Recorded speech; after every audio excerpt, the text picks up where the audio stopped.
केसोसराय में दक्षिण बिहार ग्रामीण बैंक क्षेत्रीय कार्यालय बिहार शरीफ की ओर से बैठक का आयोजन किया गया। महाप्रबंधक नगेंद्र प्रसाद गुप्ता, क्षेत्रीय प्रबंधक अमरनाथ चौधरी के नेतृत्व में बिहार शरीफ प्रक्षेत्र के सभी 104 शाखा प्रबंधकों के साथ बैठक की गई। बैठक का मुख्य मुद्दा बैंक के एनपीए खाता में वसूली सहित ग्रामीण क्षेत्र में चलाए जा रहे हैं सरकारी ऋण योजनाओं के बारे में विस्तृत जानकारी दी गई। इस मौके पर पीडीआर अधिकारी रविकांत ने बताया कि समय पर इनकी अदायगी नहीं करने वाले पर जिला के नाम पर अधिकारी द्वारा कुर्की जब्ती गिरफ्तारी वारंट जारी किया जाएगा। इस अवसर पर आरएलपी अधिकारी रवि, एचआरडी प्रबंधक रघुवीर, वित्तीय समावेशन अधिकारी राजीव राज सहित कई बैंक कर्मी उपस्थित।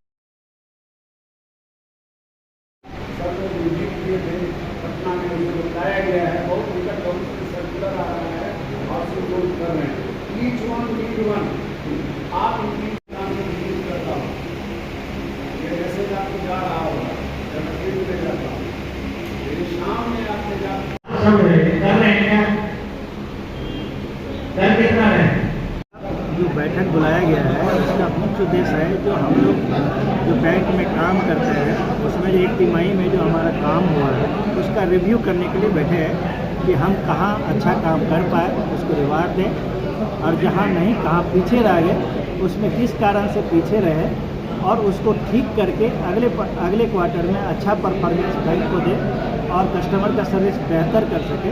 उसके लिए आज चिंतन बैठक क्या क्या इसमें जानकारी दी गई है? इसमें मेन रूप से ये दिया गया है कि हमारे कस्टमर सर्विस को हमको सबसे प्रायोरिटी देनी है।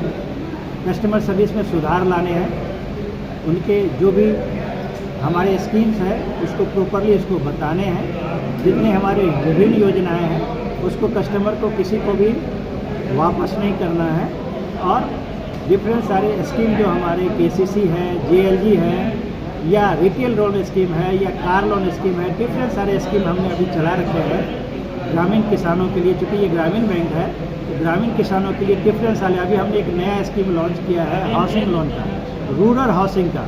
जो किसान ऐसे होते हैं, जैसे मैं उदाहरण के लिए बताऊं कि कोई इंदिरा आवास लेता है, उसको इंदिरा आवास से पैसा मिला, घर गया और खिड़की के पास जा कर के रुक गया, उसका घर बना ही नहीं।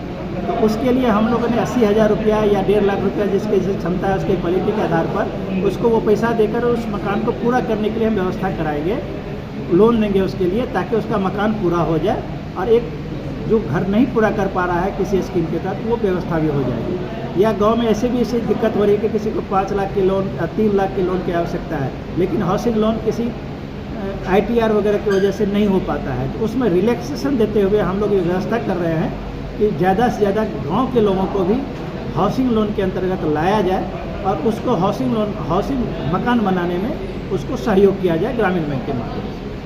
सर, जो अकाउंट एनपीए हो गया उनके लिए क्या कुछ कहेंगे? तो अकाउंट एनपीए जो हो गया है वो तो बहुत बड़ा इशू है। अभी बहुत सारा एनपीए, हमारा 45% एनपीए है, लेकिन हम लोग भी इस बात को समझते हैं कि जरूर रूप से किसी गांव में लोगों को समस्या है कि जो हमारा स्पेशल ओटीएस अभी हमने निकाला है नॉन डिस्क्रिमिनेटरी, इसका मतलब है कि 2 लाख तक का लोन जो खराब हो गया है उसमें अगर DB1 है, जो कैटेगरी होता है, जो नया एनपीए खराब हुआ है, उसमें 65% अमाउंट दे करके मूलधन का 65% अमाउंट दे करके वो उस खाते से निवृत्त हो सकता है।